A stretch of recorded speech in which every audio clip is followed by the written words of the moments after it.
നിങ്ങളുടെ ഹസ്ബൻഡ് വളരെ നല്ല സ്നേഹമുള്ള ഒരാളും എന്നാൽ അദ്ദേഹത്തിന്റെ അമ്മ, നിങ്ങളുടെ അമ്മായിയമ്മ ഒരു പ്രശ്നക്കാരുമാണ് എന്നുണ്ടെങ്കിൽ നിങ്ങൾ വളരെയധികം മാനസിക സംഘർഷത്തിലൂടെയായിരിക്കും കടന്നു പോയിക്കൊണ്ടിരിക്കുന്നത്. ഇപ്പൊ പറയുകയാണെന്നുണ്ടെങ്കിൽ കഴിച്ചിട്ട് ഇറക്കാനും പറ്റുന്നില്ല, മധുരിച്ചിട്ട് തുപ്പാനും പറ്റുന്നില്ല എന്നൊരവസ്ഥ അല്ലെ. അങ്ങനെയാകുമ്പോൾ നമ്മൾ എന്ത് ചെയ്യും? നമ്മളതിങ്ങനെ ഹോൾഡ് ഓൺ ചെയ്തിരിക്കും. അപ്പൊ നമ്മൾ ഒരു കാര്യം ഇങ്ങനെ അധിക നാളെ ഇങ്ങനെ പിടിച്ചോണ്ടിരിക്കുമ്പോൾ എന്തു പറ്റും? നമുക്ക് വേദനയ്ക്കും ക്ഷീണം വരും. അപ്പൊ ശ്രദ്ധിച്ച് പതുക്കെ താഴെ വെക്കുന്നതിന് പകരം നമ്മളത് എടുത്തിട്ട് ഒറ്റ ഇടല. അങ്ങനെ ഇടുകയാണെന്നുണ്ടെങ്കിൽ പ്രശ്നം ആകെ വഷളാവും. അപ്പോൾ അമ്മായിമ്മ പ്രശ്നക്കാരിയാവുമ്പോൾ ഉള്ള കാര്യങ്ങളെ കുറിച്ചാണ് പറയുന്നത്. എന്ന് കരുതി എല്ലാ അമ്മായിമ്മമാരും പ്രശ്നക്കാരാണ് എന്നല്ല കേട്ടോ. ഇപ്പൊ തുടക്കത്തിൽ തന്നെ നിങ്ങൾ കല്യാണം കഴിഞ്ഞ് ചെല്ലുമ്പോൾ അവർ നല്ല സ്നേഹവും കരുതലും ഒക്കെ ആയിരിക്കും. ഇതൊക്കെ കാണുമ്പോൾ നിങ്ങളെക്കുറിച്ചും നിങ്ങളുടെ വീട്ടുകാരെ കുറിച്ചും എല്ലാ കാര്യങ്ങളും അവരോട് തുറന്നു പറയും. അപ്പൊ അതുകൊണ്ട് തന്നെ വളരെ കുറച്ച് നാളുകൾ കൊണ്ട് തന്നെ അവര് നിങ്ങൾ എന്താണെന്നും നിങ്ങൾക്ക് എന്തൊക്കെ പറഞ്ഞാൽ കൊള്ളും, അല്ലെങ്കിൽ ഒരു കാര്യത്തോട് നിങ്ങൾ എങ്ങനെയാണ് പ്രതികരിക്കുന്നത് എന്നതിനെ കുറിച്ചൊക്കെ വ്യക്തമായിട്ടുള്ള ഒരു ധാരണ അവർക്കുണ്ടാവും. പിന്നെ പിന്നെ പരോക്ഷമായിട്ട് അവർ ഈ കാര്യങ്ങൾ ഇങ്ങനെ എടുത്തിടാൻ തുടങ്ങും. ചെറിയ കുറ്റപ്പെടുത്തലും കളിയാക്കലും അല്ലെങ്കിൽ അർത്ഥം വെച്ചുള്ള സംസാരവും ഹസ്ബൻഡിന്റെ അടുത്ത് നിങ്ങളെക്കുറിച്ചുള്ള കാര്യങ്ങൾ പറഞ്ഞു കൊടുക്കലും ഒക്കെ ഇങ്ങനെ പതുക്കെ പതുക്കെ ചെയ്തു തുടങ്ങും.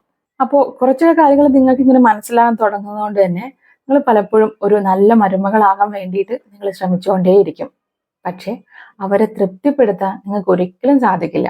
കാരണം നിങ്ങളായിട്ടല്ലല്ലോ ജീവിക്കുന്നത്. അവർക്ക് ഇഷ്ടമുള്ള ഒരാളാവാൻ നിങ്ങൾ ശ്രമിച്ചുകൊണ്ടിരിക്കുകയല്ലേ. അതുകൊണ്ടാണ്.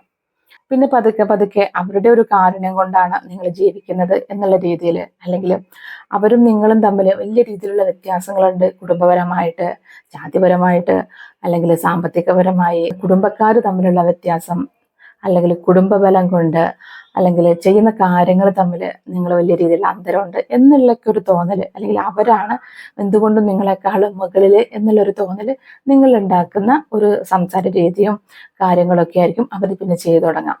പിന്നെ അവര് ഇങ്ങനെ അവരുടെ അസുഖത്തെക്കുറിച്ച്, സഹനത്തെക്കുറിച്ച്, അവരുടെ കഷ്ടപ്പാടുകളെ കുറിച്ചൊക്കെ പറഞ്ഞ് നിങ്ങളെ ഒരു പ്രത്യേക രീതിയിലുള്ള ബന്ധനത്തിലേക്ക് വലിച്ചിട്ട് അതിങ്ങനെ മുറുക്കിക്കൊണ്ടിരിക്കും. അങ്ങനെ കുറച്ചു കാലം കഴിയുമ്പോഴേക്കും നിങ്ങൾക്ക് മടുപ്പ് തുടങ്ങും, ക്ഷീണം തുടങ്ങും. ചെറിയ ചെറിയ കാര്യങ്ങൾക്ക് നിങ്ങൾ പൊട്ടിത്തെറിക്കും. ഒരു ആശ്വാസം എന്നുള്ള പോലെ നിങ്ങളുടെ ഈ വീട്ടിലുള്ള കാര്യങ്ങളൊക്കെ നിങ്ങൾ പലരിടത്തും പറഞ്ഞു തുടങ്ങും. വലിയ രീതിയിലുള്ള ബോഡി പെയിൻ, അല്ലെങ്കിൽ എപ്പോഴും അസുഖങ്ങൾ വരിക, തലവേദന, ക്ഷീണം, അല്ലെങ്കിൽ ഒന്നിനും ഒരു താല്പര്യമില്ലാത്ത അവസ്ഥ, ഒരു മടുത്തു എന്നുള്ള ഒരു അവസ്ഥയായിരിക്കും നിങ്ങൾക്ക് ഉണ്ടാവുക. പിന്നെ നിങ്ങൾ ശ്രദ്ധിക്കുന്ന മറ്റൊരു കാര്യം ഉണ്ടായിരിക്കും. അമ്മായിയുമായിട്ടുള്ള പ്രശ്നം കാരണം നിങ്ങളും നിങ്ങളുടെ ഹസ്ബൻഡും തമ്മിൽ വലിയ രീതിയിലുള്ള ഒരു അകൽച്ചയിലേക്ക് പോയിട്ടുണ്ടായിരിക്കും. നിങ്ങൾ രണ്ടുപേരും, ഹസ്ബൻഡും വൈഫും തമ്മിൽ നല്ല രീതിയിലുള്ള വഴക്കും കാര്യങ്ങളൊക്കെ സ്റ്റാർട്ട് ചെയ്തിട്ടുണ്ടായിരിക്കും.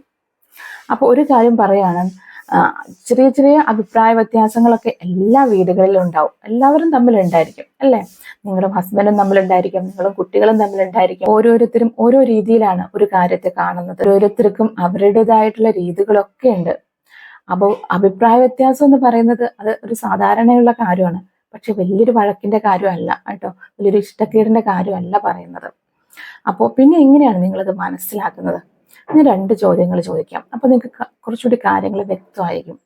നിങ്ങൾ എപ്പോഴെങ്കിലും നിങ്ങളുടെ അമ്മായിയമ്മയുടെ അടുത്ത് എനിക്കിത് പറ്റില്ല എന്നുള്ള രീതിയിൽ നോ പറഞ്ഞിട്ടുണ്ടോ? അല്ലെങ്കിൽ അവർക്ക് ഇഷ്ടമില്ല എന്നുള്ള ഒരു കാരണം വെച്ചുകൊണ്ട് മാത്രം നിങ്ങളുടെ ഇഷ്ടങ്ങളെ എന്തെങ്കിലും മാറ്റി വെച്ചിട്ടുണ്ടോ? ഈ 2 ചോദ്യത്തിന് ഉത്തരം കിട്ടുമ്പോൾ നിങ്ങൾക്ക് ചിത്രം കുറച്ചുകൂടി വ്യക്തമായിട്ട് കാണാൻ പറ്റും. അപ്പോൾ ഇനി എന്തൊക്കെയാണ് നിങ്ങൾക്ക് ചെയ്യാൻ പറ്റുന്നത് എന്നതിനെ കുറിച്ചാണ് പറയുന്നത്. നിങ്ങൾ സ്വന്തമായിട്ട് ജോലിയില്ല എന്നുണ്ടെങ്കിൽ തീർച്ചയായിട്ടും ജോലിക്ക് പോയി തുടങ്ങണം.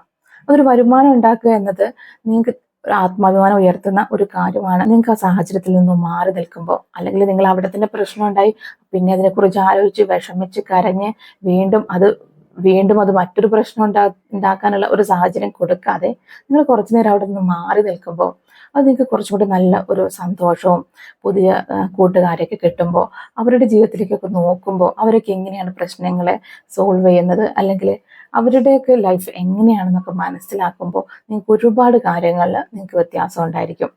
പിന്നെ പുറത്തേക്ക് പോകാൻ പറ്റുന്നില്ല എങ്കിൽ നിങ്ങൾ വീട്ടിൽ നിന്ന് തന്നെ സമ്പാദിക്കാനുള്ള കാര്യങ്ങൾ പഠിക്കുക, അല്ലെങ്കിൽ അതിന് ശ്രമിച്ചും തുടങ്ങണം. പിന്നെ സ്വന്തമായിട്ട് ഒരു അഭിപ്രായം വേണം. ഒരു ബൗണ്ടറി നിങ്ങൾക്ക് ഉണ്ടായിരിക്കണം. നിങ്ങളുടെ കാര്യത്തിൽ ആർക്കൊക്കെ അഭിപ്രായം പറയാം, അല്ലെങ്കിൽ ആരാണ് നിങ്ങളുടെ കാര്യത്തിൽ തീരുമാനം എടുക്കേണ്ടത്? തീർച്ചയായിട്ടും അത് നിങ്ങൾ തന്നെയാണ്, അല്ലെ? അഭിപ്രായം ആർക്ക് വേണമെങ്കിലും പറയാം. അതിനപ്പുറത്തേക്ക് ആരൊക്കെ നിങ്ങളുടെ ജീവിതത്തിലേക്ക് ഇൻക്ലൂഡ് ചെയ്തിട്ടുണ്ട്, അല്ലെങ്കിൽ കുറച്ച് മാറ്റി നിർത്തേണ്ട, അല്ലെങ്കിൽ കുറച്ച് അകലത്തിൽ നിർത്തേണ്ടവരെ നിങ്ങൾ നിർത്തുക തന്നെ ചെയ്യണം. അല്ലെങ്കിൽ എന്ത് വിഷമം ഉണ്ടായാലും, എന്തെങ്കിലും ചെറിയ തെറ്റുകളൊക്കെ പറ്റിയാലും എല്ലാം അവരുടെ അടുത്ത് പറയേണ്ട ആവശ്യമില്ല. അവരപ്പോൾ കുറച്ച് സിമ്പതിയൊക്കെ കാണിച്ചെന്നിരിക്കും, പക്ഷെ പിന്നീട് അത് നിങ്ങൾക്ക് ഒരു പണി തരാനും സാധ്യതയുണ്ട്. പിന്നെ എല്ലാ കാര്യത്തിലും കയറിയിട്ട് അഭിപ്രായം പറയാതിരിക്കുക. നിങ്ങളോട് അഭിപ്രായം ചോദിച്ചാൽ മാത്രം, അത് വില കൊടുക്കുന്നുണ്ട് എന്നുള്ള രീതിയിലാണെങ്കിൽ മാത്രം അത് പറഞ്ഞാൽ മതി. പിന്നെ അവരോടും തിരിച്ചും അഭിപ്രായങ്ങൾ ചോദിക്കാതിരിക്കുക. അവരുമായിട്ട് ഇടപഴകുന്ന സമയം വളരെ കുറച്ചു കൊണ്ടുവരിക. എല്ലാ കാര്യങ്ങളും അവരോട് തുറന്നു പറയണമെന്ന് ഒരു നിർബന്ധമില്ല. പിന്നെ അവർ ഡിപ്പെൻഡ് ചെയ്ത് ചെയ്യുന്ന കാര്യങ്ങളൊക്കെ പതുക്കെ പതുക്കെ കുറച്ചു കൊണ്ടുവരിക. നിങ്ങളെല്ലാം സ്വയം ചെയ്യാൻ പഠിക്കുക. എപ്പോഴും നിങ്ങളുടെ ഒരു ഗ്രോത്തിന് വേണ്ടിയിട്ടുള്ള കാര്യങ്ങൾ കൂടുതൽ ചെയ്യാൻ വേണ്ടിയിട്ടും അതെങ്ങനെ പഠിച്ചെടുക്കാം, അല്ലെങ്കിൽ ഓരോ കാര്യങ്ങൾ എങ്ങനെ ചെയ്യാം, എക്സസൈസ് ചെയ്യുക, ഡ്രൈവിംഗ് പഠിക്കുക, പുതിയ കാര്യങ്ങളെല്ലാം ചെയ്ത് നോക്കുക, ഇങ്ങനെയുള്ള കാര്യങ്ങളിലേക്കായിരിക്കും നിങ്ങൾ കൂടുതൽ ശ്രദ്ധിക്കേണ്ടത്. പിന്നെ പ്രത്യേകം പറയേണ്ട ഒരു കാര്യമാണ്, ചെറിയ ചെറിയ പ്രശ്നങ്ങൾ ഉണ്ടാകുമ്പോൾ, ചെറിയ ചെറിയ വഴക്കുകൾ ഉണ്ടാകുമ്പോൾ അതെല്ലാം തന്നെ ഹസ്ബൻഡിൻ്റെ അടുത്ത് പോയി പറയേണ്ട ആവശ്യം ഇല്ല. ഒരുപക്ഷെ അവർ നിങ്ങളെ സപ്പോർട്ട് ചെയ്യുന്നുണ്ടായിരിക്കും. അങ്ങനെ ചിലപ്പോൾ നിങ്ങൾക്ക് ഒരു സിമ്പതി, അല്ലെങ്കിൽ അത് സാരമില്ല പോട്ടെ എന്നുള്ള ഒരു വാക്കുകൾ നിങ്ങൾക്ക് കേട്ടാൽ മതിയായിരിക്കും.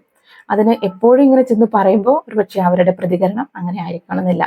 ഇനി അവർക്ക് നിങ്ങളെ സപ്പോർട്ട് ചെയ്യണം എന്നുണ്ടെങ്കിൽ പോലും ചിലപ്പോൾ അവർക്ക് അതിന് കഴിയില്ല. അതെന്താണെന്നറിയോ? ഏതൊരു ആൺകുട്ടിക്കും അവരുടെ അമ്മ എന്ന് പറയുന്നത് ഒരു ഇമോഷണൽ എലമെന്റ് ആണ്. അവിടെ ലോജിക്കൊന്നുമില്ല. അതുകൊണ്ട് അവർ പക്ഷെ പറഞ്ഞു തുടങ്ങുമ്പോൾ നിങ്ങളെ സപ്പോർട്ട് ചെയ്യുമെങ്കിലും പറഞ്ഞ് അവസാനിക്കുമ്പോൾ നിങ്ങളായിരിക്കും പ്രശ്നക്കാരി. അതുകൊണ്ട് ചെറിയ ചെറിയ കാര്യങ്ങൾ അവരുടെ ചെവിയിൽ എത്തിക്കാതിരിക്കുക എന്നുള്ളത് നിങ്ങൾ ശ്രദ്ധിക്കണം. പിന്നെ എന്ത് ചെയ്യാൻ പറ്റും? നിങ്ങൾ ഒരു കാര്യം പ്രശ്നം വരുമ്പോൾ, അമ്മ ഒരു കാര്യം പറയുമ്പോൾ നിങ്ങൾ അവരുടെ അടുത്ത് തന്നെ ഡയറക്റ്റ് ആയിട്ട് വളരെ മാന്യതയോടെ നിങ്ങൾ അവരോട് തന്നെ കാര്യം പറയുക എന്നതാണ് അതിൻ്റെ യഥാർത്ഥമായിട്ടുള്ള രീതി. ഇനി ഒരു കാര്യം കൂടി പറയട്ടെ. ഇപ്പൊ നീ പറഞ്ഞിട്ടുള്ള എല്ലാ കാര്യങ്ങളും നിങ്ങൾക്കറിയാം. അമ്മായിമ്മ പ്രശ്നമാണെന്നറിയാം, നിങ്ങൾക്കത് മനസ്സിലാകുന്നുണ്ട്. നിങ്ങൾ ആകെ ഒരു പ്രശ്നത്തിലാണ്, അല്ലെങ്കിൽ പുതിയതായിട്ട് ഒന്നും ചെയ്യാനൊന്നും പറ്റുന്നില്ല, ആകെ ഒരു സ്റ്റക്കായിരിക്കുന്ന ഒരു അവസ്ഥയാണ് നിങ്ങൾക്കുണ്ട് എന്നുണ്ടെങ്കിൽ നിങ്ങളൊരു കാര്യം മനസ്സിലാക്കുക. പഴയ മുറിവുകൾ ഉണക്കാതെ ഒരിക്കലും തന്നെ നിങ്ങൾക്ക് പുതിയൊരു ലോകം സൃഷ്ടിക്കാൻ കഴിയില്ല. അത് പുതിയ ലോകം നിങ്ങൾ സൃഷ്ടിക്കാൻ ശ്രമിക്കുന്നുണ്ടെങ്കിലും അതൊരു വേദനയോട് കൂടി ഉള്ളതായിരിക്കും. അതുകൊണ്ട് പഴയ മുറിവുകൾ ഉണക്കിയതിന് ശേഷം മാത്രമേ നിങ്ങൾക്ക് സന്തോഷത്തോടു കൂടി പുതിയൊരു ജീവിതം നിങ്ങൾക്ക് കെട്ടിപ്പടുക്കാൻ സാധിക്കുകയുള്ളൂ. ഇനി ഞാൻ പറഞ്ഞു നിർത്തുകയാണ്. അമ്മായിയമ്മയായിട്ട് വഴക്ക് കൂടുക, അല്ലെങ്കിൽ അവരുമായിട്ട് വഴക്ക് കൂടി പ്രശ്നങ്ങൾ ഉണ്ടാക്കുക, അല്ലെങ്കിൽ അവരെ തരം താഴ്ത്തുക, അവരെ മതിലിൽ നിന്നും മാറ്റി നിർത്തുക എന്നൊന്നുമല്ല നിങ്ങളുടെ ജീവിതത്തിന്റെ ലക്ഷ്യം എന്ന് പറയുന്നത്. അവരെ നിങ്ങൾക്ക് ഒരിക്കലും മാറ്റാൻ സാധിക്കില്ല. മറിച്ച് ഒരു കാര്യം മനസ്സിലാക്കണം, അവർ ഒരു വ്യക്തി മാത്രമാണ്.